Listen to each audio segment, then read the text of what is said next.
Hello everyone, magandang oras sa ating lahat. Welcome to my videos. Maraming salamat sa panonood at lalo na sa mga nag-subscribe. Thank you guys. At kung bago ka pa lang dito sa aking videos, huwag kalimutan mag-like, comment, share, and subscribe para updated ka sa aking mga bagong upload na mga videos na mayroong magagandang kasaysayan at halaga tungkol sa ating mga barya. Guys, ito yung one new penny ni Queen Elizabeth II. Second portrait ito, mayroong year na 1971. So bago tayo magpunta doon sa ating bintahan doon sa Selling Online natin guys, sa eBay, ay mas maganda na malaman natin kung anong kanyang status at dito sa kanyang features. At ito yung kanyang features guys: issuer United Kingdom, British Overseas Territories, and Crown Dependencies. Queen Elizabeth II, 1952 hanggang 2022. Type, standard circulation coin. Year, 1971 hanggang 1981. Value, 1 penny. So, Pilipinas ito guys ay 0.71 centavos. Currency, pound sterling, decimalized 1971 ang kanyang date. Composition, bronze, 97% ang kanyang copper, 2.5% ang zinc, 0.5% ang tin. Weight, 3.56 grams. Diameter, 20.3 mm. Thickness, 1.52 mm. Shape is round. Technique, mild. Orientation, middle alignment.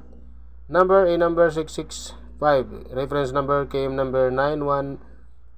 SP number B1. At ito yung kanyang obverse guys, ang second crown portrait of Queen Elizabeth II, facing right, wearing the Girls of Great Britain and Ireland tiara.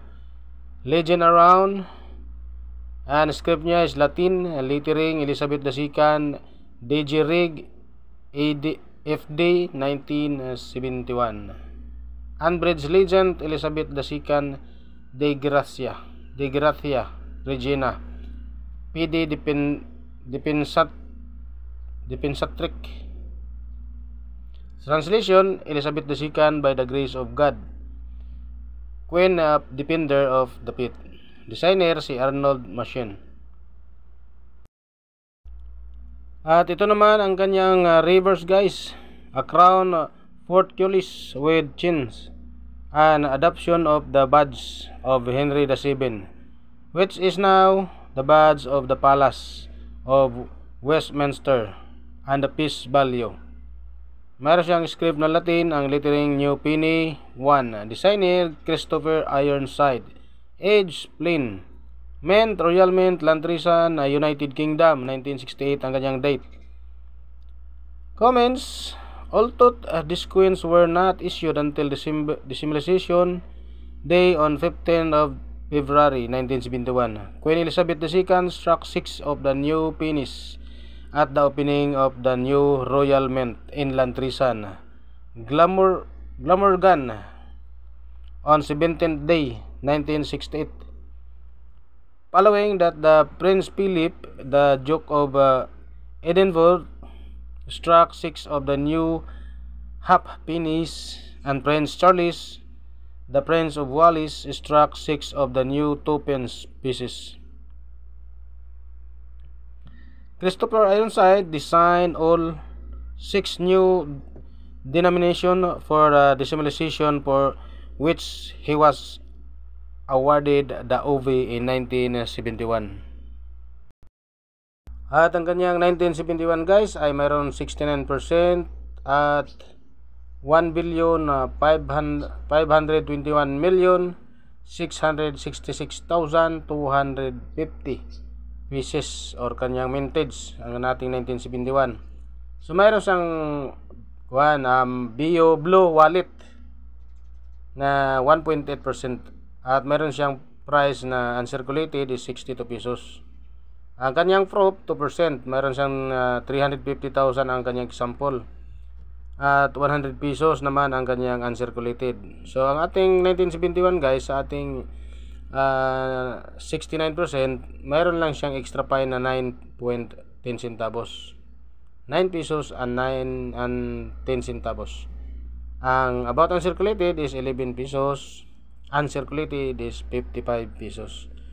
So yan guys, ang galing sa ating source of information sa innomista.com. At ngayon naman guys, sa EB naman natin ang ating selling online nga inaasahan sa ating mga nakuhang mga presyo guys tungkol dito ay naka-display ito guys ng 112,571.58 centavos. So malaki-laki na rin yun guys, 112,000. So malaki-laki na rin pera yun guys kapag nabenta natin ito guys. So kung mayroon kayong mga ganito guys na mga coins, pwede rin yung i-display na rin doon sa ating selling online sa eBay o di kaya sa Carousel. Pwede rin sa Lazada. So mag-open lang kayo ng account doon guys. I-upload nyo yung mga application ng mga Lazada o di kaya eBay. Mag-upload kayo tapos mag-open kayo ng account. Pwede na rin kayo magbinta doon guys sa ating mga online selling.